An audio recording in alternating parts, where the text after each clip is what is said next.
Welcome to More Than a Type, the podcast for emotionally aware women who are ready to stop overthinking and start taking action.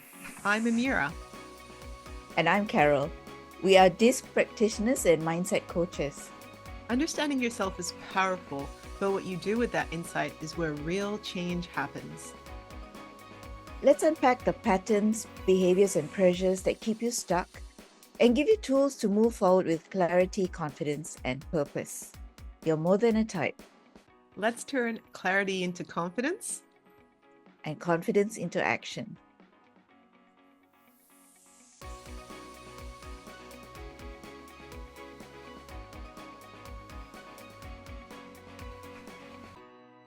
Welcome to today's episode. Today, we're focusing on people with a conscientious style personality in the DISC model. These are the thinkers, the fact finders, the perfectionists. They thrive on accuracy, structure, and quality.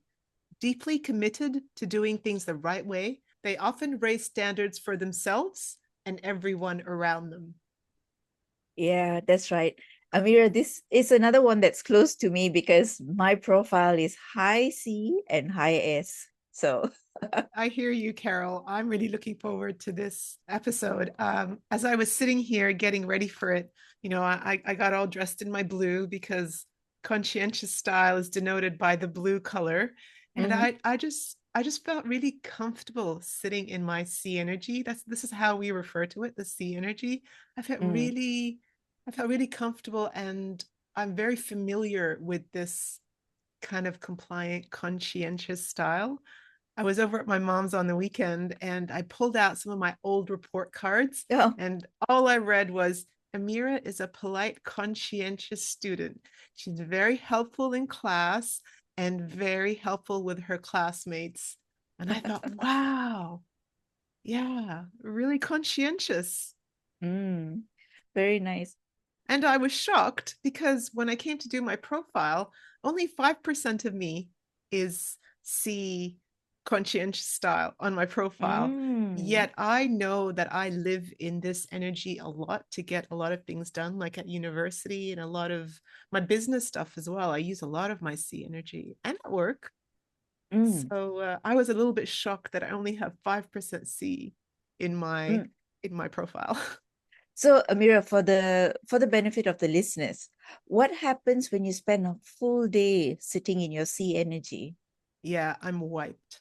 So Mm, because my natural style is my eye energy, I can talk and communicate and connect and charm and tell stories all day long, and I go home and I have more energy.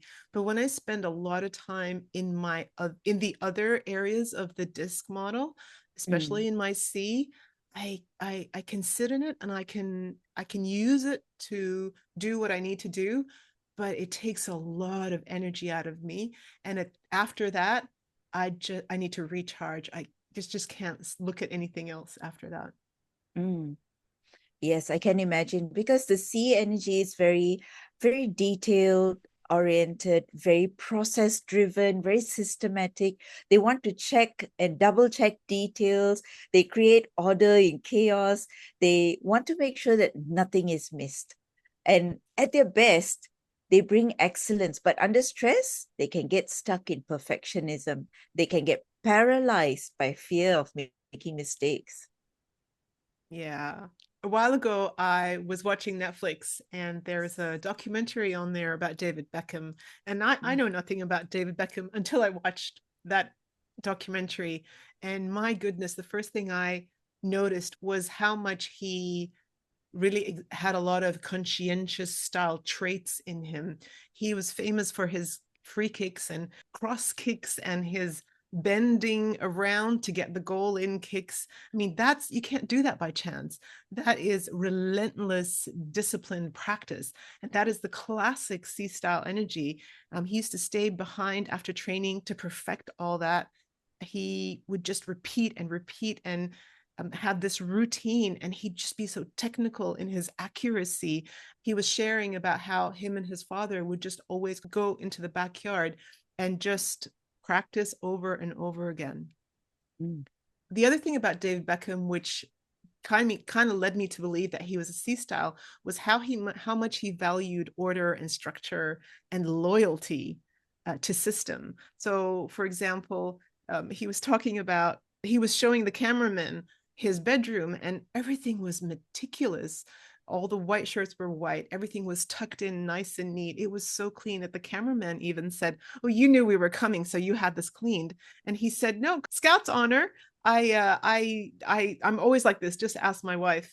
And then I kind of giggled because I thought of my own husband, who is super ordered in our wardrobe. And Mm. then you see where my stuff begins because it's kind of just casually placed in areas. So yeah, coming back to David Beckham, and he played in England, right? And then he went and played for Real Madrid, but he respected the structure of the team. And obviously, two different clubs would have a different way of doing things, but he did what he needed to do for each one and was loyal to each one. And so I really see him, although I don't know his profile, obviously, I would imagine that he has quite a high C, and also that S, that loyalty. We're talking about S in our last episodes, that loyalty. Mm. And he has a little bit of I there, a little bit of charm in his brand, and he's really good with his fans. But I Mm. would imagine that he has quite high C tendencies in his Mm. profile. That's a wonderful example of a C style in real life, Amira. So if you go to the fictional side, the fictional world, Hermione Granger from Harry Potter exemplifies the disc C style through her meticulous preparation, her logical thinking, and her need to stick to the rules.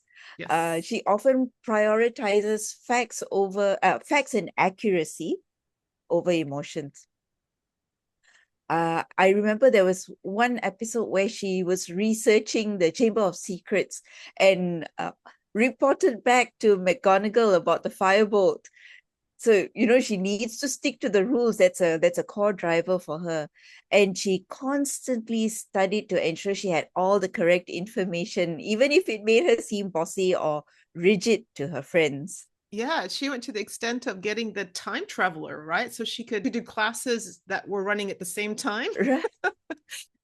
Yeah, that's right. Do you remember the scene where she went Leviosa? She was Yes, correcting everyone with her yes, Leviosa. that is a classic telltale if you want to know if someone is C style or has C tendencies in their personality. If they start correcting you or correcting your name or Mm, correcting your spelling mistakes or telling you that you're not doing it right, that is a mm. huge red flag for me. I know straight away, and I have to live with it. That is attention to Hmm. detail. Right. And another person that came to mind, a fictional character that came to mind when we're talking about C is Monica from Yes. Friends. I know a lot of people watch Friends, so Monica has got a lot of sea energy in her. You see it in the way she organizes herself, her house. You see it in her cleaning, in her labeling everything. She focuses on details and accuracy, and she's very systematic in planning and procedures. And she gets anxious when things are chaotic or things go Yeah. wrong. Yeah. So she has a high need for correctness and Yeah. stability. And then if you have a look, her brother is also quite C, right? He's the professor. So Ross is, Yes. I find him charmingly C as well. Yes, It yes, runs in the correct. family. You're right. He's also uh I think the parents are more I, but that's for another Yeah. episode.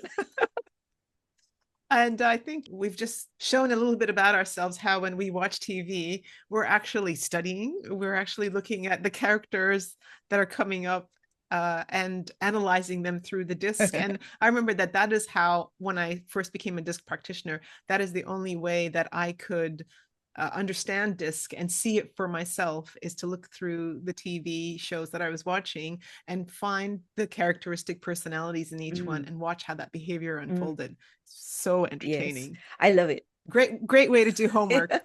It is, it is. I even now, I whenever I watch a TV show, I'm thinking about the character's disc style. It's Yeah. fascinating. It is like at the moment I'm watching this show Alone about people who are thrown into the wild by themselves. They don't even have a cameraman. They have to be their own Mm, cameraman. And so in order to survive, you need to be like a warrior. You need to have a lot of D style energy. Most of the people who go out, well, they go out because of injury, like they chop themselves, they cut themselves, they fall. Um, but most of them say, I've missed my family. Oh, I miss my mom, or I miss my wife, or I miss my kids, or I miss my mm, dog. And so that's the S energy coming out. They're missing their loved mm. ones. So yeah, that's me sitting down to analyze who's going to win. Well, you're going to win because you're tough. Oh, you're not going to win because you just want your family. Sometimes I'm right.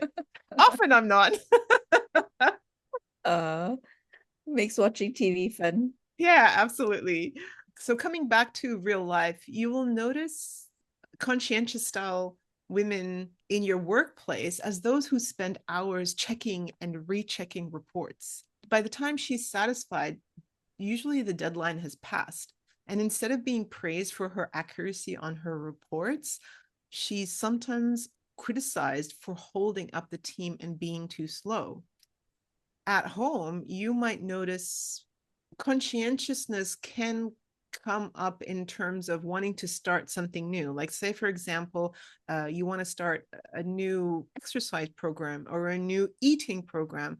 What you'll do first is that she'll research for weeks. She'll watch TikTok. She'll read best diet, best workout plan, the perfect this, the perfect that, the right supplements. What should I be wearing? So she'll get lost in the details, but actually just never start. So for her, action feels unsafe unless she's 100% certain about all these different aspects of starting something new. And here's a trap. People with a conscientious style often believe that if they don't make mistakes, people won't criticize them. Mm. If they get it right, they'll feel worthy. So we'll be going into core beliefs of each of the styles in season 2. So we hope you stay with us for that. Yes, looking forward to that. So the truth is, perfectionism is great, but it becomes a trap. And it's actually progress that creates confidence. And that's where freedom begins. So, Carol, how does your C energy show up? And how is it a bit of a struggle at times? It shows up in a lot of ways. One of it is when I'm about to post something on social media. Mm. So once I've written the text, I've inserted the picture, I reread the post 100 times to make sure there are no spelling errors, to make sure there are no punctuation errors, and then I read it again to make sure that the message is clear. And then I reread again just in case I miss something. So the I reread it so many times, uh, and then there's still a fear in me to press the post button, Mm. because what if I missed something? What if I said Mm. something stupid? Oh, that's a big fear. What if I said something stupid? Mm. What if people don't understand what I'm trying to say? What if Mm. they're bad comments? What if they're negative comments? Will I be able to take it? So these are all real fears, and this is these are things that come up in my CA energy, which I have to barrel through and talk to myself to go through with it. It's okay. I'll be all right. I've got the resources within me to handle whether I made a mistake or whether people say negative things about it. I can handle it. Yeah, that's great. Great to see that your resources are and your strategies are working for you now. Mm. Initially, Amira, I would say it took me a couple of hours just to press the post button Mm. because there was a lot of chatter in my mind about whether I should do it or not. There's a lot of Yeah, fear. yeah. Mm. I have the absence of that. And so if I can share a story with you, a Please. very recent thing that happened is that I published my journal on Amazon. Really excited. I'm super excited about it. And then when it came out, I ordered it. And what do I see? One small mistake in one of the headlines. And so, Mm, because of my energy is quick, get it done, let's go, send it off, send it off, send it off. I do double check, but I don't double check too much. I kind of have this confidence that everything is going to be all right, or this wishful thinking that I've done it right the first time, I don't need to do it again. And I do remember that being a common flavor in my life. I want to do it one done. I think that used to be my motto. You do it one time and don't do it again. Even for example, when I have like 10 bags of shopping in the car, five on one arm, five on the other, I'm doing it one time and I'm not going back for it. uh, But these are issues in the I energy, of the I energy, right? Which is the opposite of the C energy. So what I'm talking about mm, here is the absence of what you were talking about, which is that meticulousness. I mm, notice that I do have a little bit of absence of meticulousness. And as a result, I mm, do have to pay for it and I have to correct it. So, for example, when I mm, noticed that mistake, I asked myself, shall I let it go or shall I redo it? And my C energy went, must go. Of course, I pulled it down, found the mistake and did it again and re-uploaded. And now the correct version is up. But yeah, mm, yeah, there's still a process even when you make mistakes. You acknowledge it and then you get on with fixing it and we go on. Like it's not the end of the world. mm. I think another thing that we haven't spoken about in the sea energy is the high expectations, not just of ourselves, but of people around us. Correct. One thing I really struggled with when I was studying at TCI, our coaching institute, right, was the errors in the Yeah. books. And it was like, oh my gosh, how could they publish it with these errors? Until I learned uh, that actually nitpicking on somebody else's or some other errors is a reflection on myself. It's It's a looking at, projection. yeah. Yeah. Yeah. It's interesting, isn't it? And I sometimes wonder if they did that on purpose to teach us coaches Mm, let things mm, go and to find and to notice what's triggered within mm. us. That's my theory anyway. Yeah. So let's talk about perception, okay? So people with high conscientiousness as a trait see themselves as really careful and responsible. But here's how others may experience them. So the dominant style, remember these are the people who have very authority, very goal driven, very powerful, very in control of things. They may see someone who is taking their time to look at details as too slow or like really hesitant. Mm, An I style, so a person who is like really communicative and chatty and wants to get on with things and wants to get to the heart of things. And they may see someone who's talking about detail and facts as like, whoa, you're way too serious, or you're really critical, aren't you? Are you criticizing? mhm.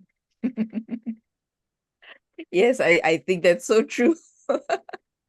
The S styles may admire the standards of the C styles, but feel pressured by their expectations. Hmm. Because the S is so loyal, right? Ye- So I've got to do what you say. I've got to be there for you. I've got to be on the same Yeah, and I train as have to you. live up to your expectations as well. Otherwise, I'm letting you down. Yeah, yeah. The S Yeah. sacrifice. Yeah. And ironically, other conscientious people may compete with them on accuracy. Oh, yes. Have you ever seen two Uh, C's in the same room? Oh, it's really painful. It is so painful. So when my husband is with his brother-in-law and they talk about bikes or cars or parts or tools, oh, it's soul sucking for me. There is not a hint of warmth in the conversation. It's all about numbers and facts and where they bought it from and how much they bought it for and what they owe. Amira, God bless them. They have such a good time together. I was just about to say it may be soul sucking for you, but it's energizing them. Oh, they're loving it. They're loving it. I just remember the last time we were in that gathering, I felt like I needed to get out of there. Like energetically, I needed to leave the Mm. room. It just wasn't the conversation for me. Mm. So while the CE styles are trying to help by being precise, others may feel judged or like nothing is ever good enough. Instead of connection, you create distance. This is what you felt, Amira, when in your story about your brother, your husband and brother-in-law. Exactly. I just felt completely like I didn't exist in the room. And it was so boring, Carol. All right. So far we've looked at what conscientiousness looks like, why perfectionism feels safe, and how others perceive it. But let's make this really clear. The same strength can either work against you or for you, depending on how you use it. Yeah. So let's paint the contrast. What does it look like when conscientious energy turns unresourceful? And what happens when it's channeled resourcefully? Imagine a conscientious style manager preparing a big presentation. She spends nights rechecking numbers, resizing fonts, reordering slides. She's exhausted and not even bringing into what's happening in her own life, as in eating and family and all that. We're not even going to look at that. We're just focusing on her from her work's point of view. The deadline is coming, but she's still not finished. Her quest for perfect makes her show up less than perfect on the day. Mm, yeah. Now, picture her being resourceful. She sets a clear standard. This needs to be accurate enough to serve its purpose. She double checks the critical data, delivers the slides on time, and trusts her knowledge. Instead of drowning in details, she shows up confident and clear. And that's why this matters. Because underneath perfectionism is often a self-worth story. The belief that unless it's flawless, I am not enough. Mm. That's what keeps us stuck when we're in our perfectionist pattern. And Amira, that's something we'll dive into much deeper in season 2. Yes, I am looking forward to that. A lot of the people that I coach in my business all come to me for this issue exactly. So Mm. it's a real thing. And that's the difference. Unresourceful perfectionism really paralyzes you in all aspects of you, not just at work. It creeps into all aspects of your life. While resourceful conscientiousness produces excellence without burnout. That's powerful. So let's get practical. Here are 5 tips to help conscientious style women shift from perfection to progress with some real life stories to bring them to life. Number 1, define your standards. Instead of chasing perfect, define what good enough looks like. Without this, you keep raising the bar and never finish. Mm. So I remember spending way too much time preparing slides for my board meetings when I started. And I struggled to find time to do other things that were really important. When I caught myself in this pattern, I decided I needed to establish a system to keep my agenda on point so the slides reflected the agenda. And I only updated the slides the day before the meeting. This enabled me to focus on other tasks that were important while I waited for the board's decision on what they wanted the agenda points to be. I felt lighter, and my standard of quality didn't collapse. It just became sustainable. So I could manage the slides as well as do all the other things that I was expected to do in the office. That's great. It's a really good tip to have, defining what it looks like. Really Mhm. important. A second tip is hold fast to deadlines. Treat your deadlines as boundaries, not just suggestions. because deadlines protect you from that endless tweaking, and they actually get you to deliver what you promised that you would. So I want to share here an example. So I recognized that a pattern of behavior that I was falling into a couple of years back was just always being late for work. This is a period of my life when I was both coaching and working. So I would spend the greater part of the morning up until around 2 o'clock. My boundary was 2 o'clock working on business stuff and clients. And then I would have like a 45-minute to transition into getting dressed, having something to eat, packing my dinner, and then going to work from 3 to 10. Mm, I would always get to work like 3:02, 3:10, 3:05. When I was looking at my pattern, I ended up hearing my alarm go off, but go, oh, I've got another 5 minutes. Oh, this document just needs another 5 minutes. Oh, I could move this coaching just another 10. I'll give them another 10 minutes. And I kept disregarding my alarm and my boundaries. And mm, then I would have a panic alarm at 2:30 going, oh my God, I need to go. Oh my God, I have to mm, go. And so I would fly through the rest of what I needed to do. And you can imagine, Carol, on the road, I'm late. I need to break the rules, go fast. mm, And I would arrive 3:01. I'm mm, here, quickly get in. And I'd be flustered and I'd be upset at myself. And it was all because I didn't treat my boundary, my alarm as this is it. It is a deadline. When it goes, it goes, and I can't push past it. mm. So I learned that. Yeah. I learned to treat my alarm as golden and give myself time to transition from one task to another. And yeah, that pattern or that behavior of being late disappeared, and I wasn't so stressed starting work. Mm. That's a really good tip. Boundaries are so very important. Another tip is ROI thinking, the return on investment. Ask yourself, is this detail worth the energy? Mm, Because not every detail deserves the same attention. Remember, I was telling about taking forever to put up a social media post. mm, Uh, that was me some years ago when I started, right? I would read it so many times. Uh, and the strangest thing is, the more you read what you write, the more you miss mistakes. It's true. So uh, I had to get it in my head that as long as the message came through, that was good enough. and people can interpret it however they like. Yeah, Yeah. that's right. Just because I spelled you as YOI instead of YOU doesn't mean that people don't know what it means. So yeah, it was so important to ask myself, does this add value? Mm, Rereading it 100 times, does it add value? If it mm, doesn't, then it's something that needs to stop. So then once I could do that, I could finish posting without feeling drained, mhm, completely drained from it, because I channeled my energy into other high value details. mm. You protect Yeah. your standards and your well-being. Yeah. And that's why so many people come to us for coaching. I'm exhausted.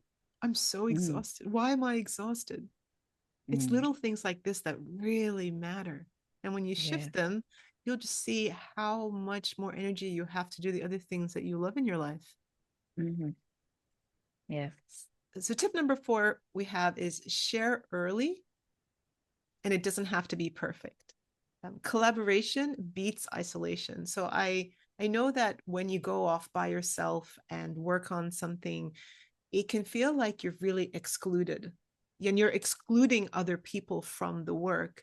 So, for Mm, example, I'll give an example here of my dad. He is very proud of creating art pieces for his daughters. So he recently went through a phase of creating like a pot for me. And every time we would go by, he'd be like, "No, don't. You can't see this." And he'd hide it. And I'd say, "Dad, can you take a photo. What color are you using? Oh, you can't see until the very end. And so over the 1 month, it just felt like we were excluded from this amazing thing that he was doing. Like we started calling him, Michelangelo and all the artist who would never show his work. And yeah, it just felt like he was excluding us from something that we were so excited and we wanted to know more about it. And then the funny thing is at the very end, when he revealed it, there were so many like other little mistakes that if he had shared the work early, we could have said, oh, this color doesn't go with this. So he would have been able to go back and fix it at an earlier stage. But when he showed Mm. it at the very end, the things came together and other people's eyes and perspective showed him what he was missing. And so he had to go Mm. back and fix a few things, but he had a lot to do because there was so much to do. So this is what we mean when we say share early, because you can have a skeleton draft and then people can give their advice and their perspective, and then you can take all that with you and then put everything in as needed, making sure that you haven't missed anything. Mm. Yeah, you're right. It's important. Collaboration is very important. We often see things from one perspective, Mm-hmm. and having a different perspective helps a lot. Exactly.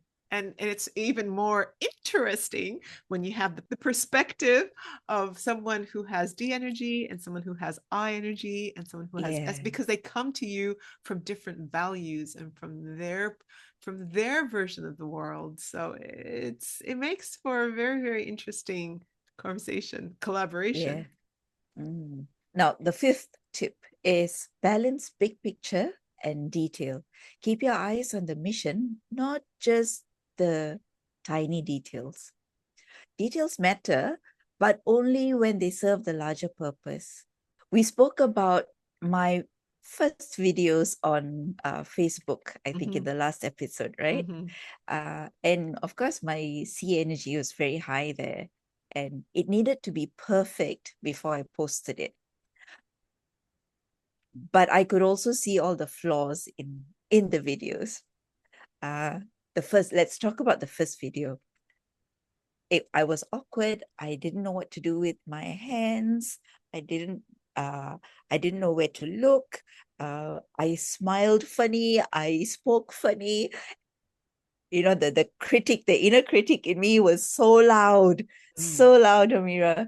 Um, but I remembered that I was preparing the videos not for me, but for not only for me, but for my audience, because I had a message to share. And that was the larger purpose. Mm-hmm. If I didn't listen to that voice of the larger purpose, the greater good, I would not have posted it till today. But I did. I did listen to that voice and I did post the videos and it did help people. Mm-hmm. And that's the bigger picture, helping people. Mm, yes. And listening to that critical voice really results in you attacking yourself. And then you don't get your big picture. You don't get to work on your mission. Yeah.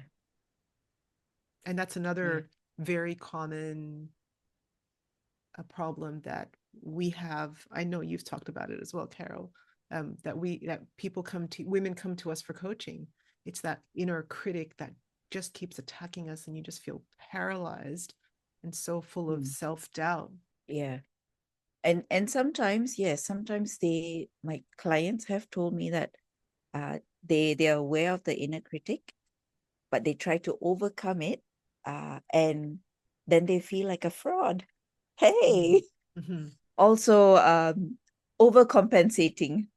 Yeah, yeah, So they feel like a fraud. Yeah. There's another thing that we work with clients with, right, Amira? yeah, that's right. And we don't get to the issue of what that critical part needs. We don't listen to it. We're so afraid of Mm, it. We mm, ostracize it, we exile it. mm. And really, all it needs is just to tell you a story. But that's for another time. This is for another episode. We've got so much goodies coming up. Oh, we do. So here's your challenge. This week, pick one task where you'd normally overperfect. Instead of chasing flawless, set a time limit, finish it, and deliver it. And then notice, how did people respond? Did they criticize or did they appreciate that it was done? Did you feel lighter, freer, more energized? That's your nervous system learning that progress is safe. Yeah, that's great. And remember, Carol said something really good in one of the previous episodes. If someone does criticize, Let them. yeah, yeah. So before we wrap, let's quickly recap today's insights. Perfection feels safe, but it keeps you stuck. Conscientious personalities bring detail, precision, and standards, but unbalanced, those gifts become barriers. Others may perceive perfectionism as rigid, critical, or slow.